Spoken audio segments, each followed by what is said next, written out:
They thought you were weak because you did not explode, because you did not raise your voice, because you did not rush to defend yourself, because you stayed still when they expected you to break.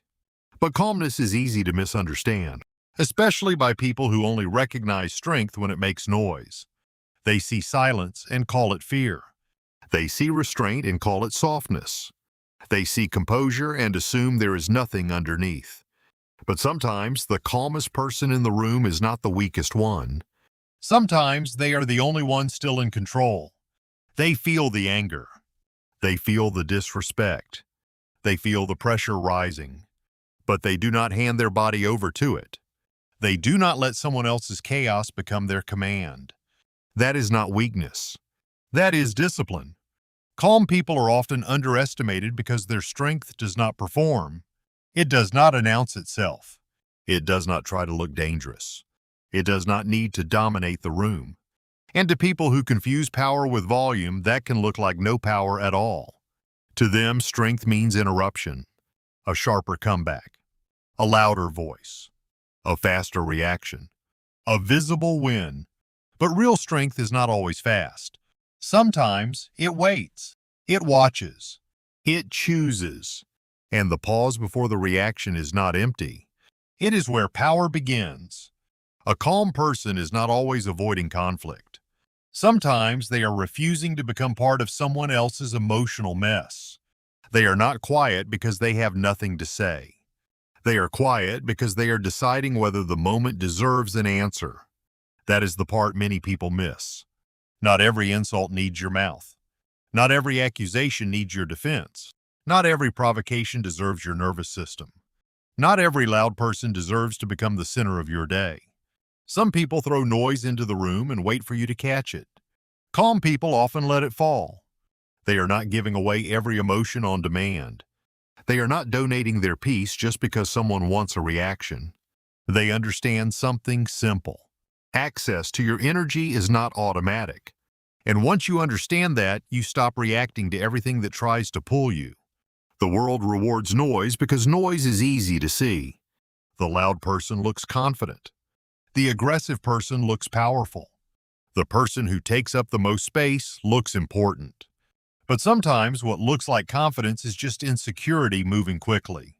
Sometimes what looks like dominance is fear trying to control the room before it is exposed. Sometimes what looks like power is only poor emotional discipline with a louder voice. Loudness is easy to notice. Self-control is not. A calm person may not make a dramatic impression. They may not interrupt. They may not fight for the last word. They may not rush to prove that they are strong. So people who only understand louder forms of power often miss them. They look at patience and see permission. They look at quietness and see emptiness. They look at restraint and assume there is no boundary behind it. But calmness is not the absence of strength. It is strength that has stopped leaking everywhere. It is strength that does not turn every room into a battlefield. It is strength that knows the difference between a real threat and a wounded ego begging for attention. That kind of strength does not always look impressive from the outside. It does not give people the drama they expected. It does not reward the person trying to provoke it. It does not perform anger just to prove it exists. But inside, it can take enormous control. To stay calm when someone misunderstands you. To stay calm when someone twists your words. To stay calm when your body wants to fight back. To stay calm when you know exactly what to say, but also know saying it would only make the room worse. That is not passive. That is not empty. That is work. Calm people still feel things deeply. They still feel anger. They still feel disappointment. They still feel the sting of being misread. They are not made of stone. They simply do not let every feeling take the wheel. Some people are ruled by the first emotion that hits them. They feel anger, so they attack. They feel shame, so they defend. They feel fear, so they dominate. They feel small, so they make someone else smaller. But a calm person has often built space between feeling and behavior. They feel it. They notice it. They hold it. Then they choose. Not what their ego wants. Not what their pride demands. not what would make them look powerful for 10 seconds. They ask what is actually wise. That pause can look weak to people who do not understand self-control, because they think the fastest response is the strongest one. But many of the worst things people say are said quickly. Many relationships are damaged because someone could not survive 10 seconds of restraint. Many situations become worse because someone needed to feel powerful immediately. So when a calm person pauses, it does not mean they have no answer. It means they are choosing whether the answer is worth the cost. That is a different level of strength. Anyone can react. Anyone can shout. Anyone can throw the first sharp word. Anyone can let emotion speak before wisdom arrives. But not everyone can hold the impulse long enough to decide whether it deserves to become action. That is quiet strength. The kind that does not always impress strangers. But it changes how a person moves through life. And there is another reason calm people are often stronger than they appear. They see more than they reveal. A calm person may look absent, but often they are the only one fully watching.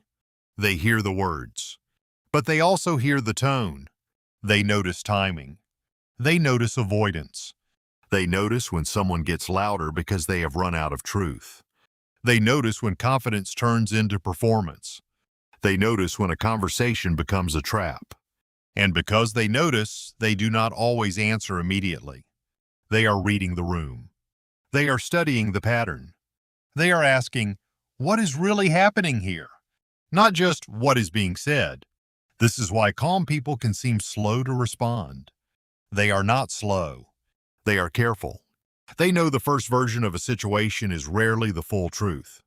They know people reveal themselves when they are not interrupted. They know silence can invite information. They know that when you do not rush to fill the space, some people show you exactly who they are. That is not manipulation. That is awareness. And awareness is one of the quietest forms of intelligence. A person who is always reacting has less room to observe. They are too busy defending an image, too busy trying to win, too busy trying to look right. But a calm person lets the room speak. They notice who needs control, who cannot tolerate silence, who keeps pushing not because they need an answer, but because they need a reaction they can use. And that is where calmness becomes difficult for certain people to handle, because a reaction is often the handle other people use to move you. If they can make you angry, they can make you explain. If they can make you insecure, they can make you chase approval. If they can make you afraid, they can make you obey. If they can make you guilty, they can make you abandon your boundary. They do not always need to overpower you. Sometimes they only need to provoke you. They only need to pull you out of your center, because once you lose your center, they get to set the rhythm. They can drag you into their chaos. They can make you defend yourself against accusations that were never honest. They can make you answer questions that were never asked in good faith. They can make you become a version of yourself they can criticize. But when you stay calm, something changes. They lose their grip. Not because you are above them, not because you feel nothing, but because their emotional state no longer controls your behavior. That unsettles people who depend on reactions. Some people become uncomfortable around calm people, not because calm people are dangerous, but because they are not easy to move. You cannot easily rush them into panic. You cannot easily drag them into drama. You cannot easily force them to speak before they are ready. You cannot easily make them explain themselves just because you demanded it loudly. Their calmness interrupts the game. It removes the reward. It says without saying much, you do not get to control me just because you are louder. And for some people, that feels like a threat. But there is another layer. Some calm people were not born peaceful. They were trained by chaos. They learned early that reacting could make things worse. They learned that not every room was safe for honesty. They learned that showing too much emotion could be used against them. They learned how to read tension before it exploded. They learned how to stay still because stillness helped them survive. For some people, calmness is not just a personality trait. It is history. It is what remains after years of learning how to stay composed in places where losing control was not safe. Maybe they grew up around conflict. Maybe they had to become the reasonable one too early. Maybe they learned to manage other people's emotions before anyone taught them how to understand their own. Maybe they were punished for speaking honestly. Maybe they were ignored when they cried. Maybe they discovered that silence was safer than being misunderstood. So when you meet someone calm, you may not be looking at someone who feels nothing. You may be looking at someone who has felt too much and learned to carry it without spilling. That does not make their calmness fake. It gives it depth. It has roots. It may have been built from pain, from maturity, from disappointment, from years of having no choice but to keep going. And that is why it is careless to call calm people weak. You do not know what they have survived without becoming bitter. You do not know how many times they chose not to say the cruel thing back. You do not know how many storms they carried quietly because nobody around them knew how to help. You do not know how much strength it takes for some people to remain gentle. But this is where the truth gets sharper. Calmness is not always strength. Not every silence is wisdom. Not every quiet person is emotionally mature. Not every peaceful face means there is peace inside. Sometimes silence is fear. Sometimes calmness is a freeze response. Sometimes being easygoing is self-abandonment with a softer name. Sometimes not reacting is not control. It is suppression. Sometimes what looks like patience is really the belief that your needs do not matter. And this matters, because calmness only becomes power when it has awareness and boundaries. Without boundaries, calmness can become self-erasure. You may stay quiet so long that people stop hearing you. You may avoid conflict so often that you start betraying yourself. You may call it peace when it is really fear. You may call it maturity when it is really exhaustion. You may tell yourself you are above the argument when the truth is you are afraid to say what needs to be said. That is not quiet strength. That is disappearance. And there is a difference. Real calm has a spine. It does not need to shout, but it can say no. It does not need to humiliate anyone, but it can be clear. It does not need to win every argument, but it does not allow disrespect to become normal. It does not react to every small provocation, but it knows when silence would become self-betrayal. That is the balance.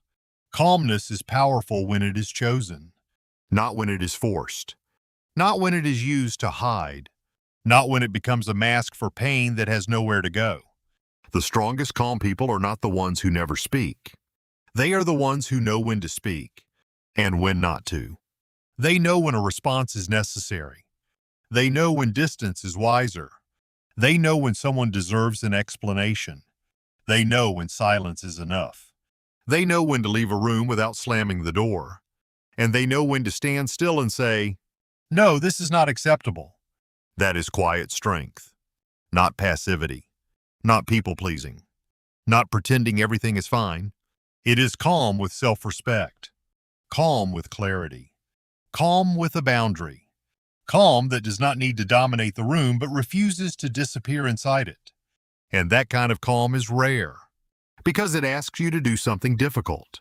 Feel deeply without being controlled by what you feel. Care without becoming desperate. Listen without losing your voice. Stay open without letting everyone walk through you. Choose your response instead of giving your peace to every person who tries to disturb it. That is not weakness. That is discipline. So if you are calm, do not let the world convince you that you are weak. Do not let impatient people define your restraint as fear. Do not let aggressive people convince you that power must look like aggression. Do not let people who cannot control themselves make you feel small for controlling yourself. But also do not use calmness as a hiding place. Do not confuse peace with silence about your own pain. Do not mistake endurance for self-respect. Do not keep swallowing things that were meant to be spoken. You do not have to shout to be strong, but you do have to be honest. You do not have to attack to protect yourself, but you do have to have boundaries. You do not have to prove your strength to everyone, but you should not abandon it just to keep other people comfortable. The calmest people are not always the weakest. Sometimes they are the ones who know exactly how much a reaction costs. They know not every battle deserves their nervous system. They know peace is not something you hand over just because someone is loud.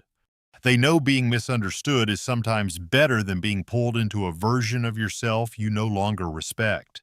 And maybe that is what people miss. Calmness is not the absence of fire. It is fire under control. It is emotion with direction. It is strength that has stopped begging to be recognized. It is the ability to stand in a storm without becoming the storm. So no, people who stay calm are not weak. Some are tired. Some are healing. Some are watching. Some are choosing. Some are protecting a peace they fought too hard to build. And some have simply learned that the most powerful response is not always the loudest one. Sometimes it is the steady voice. Sometimes it is the quiet no. Sometimes it is the decision not to explain yourself to someone committed to misunderstanding you. Sometimes it is walking away without needing to make a final scene. And sometimes it is staying still long enough to remember who you are before the world tries to pull you out of yourself. You were not weak because you stayed calm. You were not weak because you refused to perform anger. You were not weak because you chose your peace over their reaction. You were not weak because you did not let someone else's storm become your identity. You were simply strong in a language loud people never learned to read.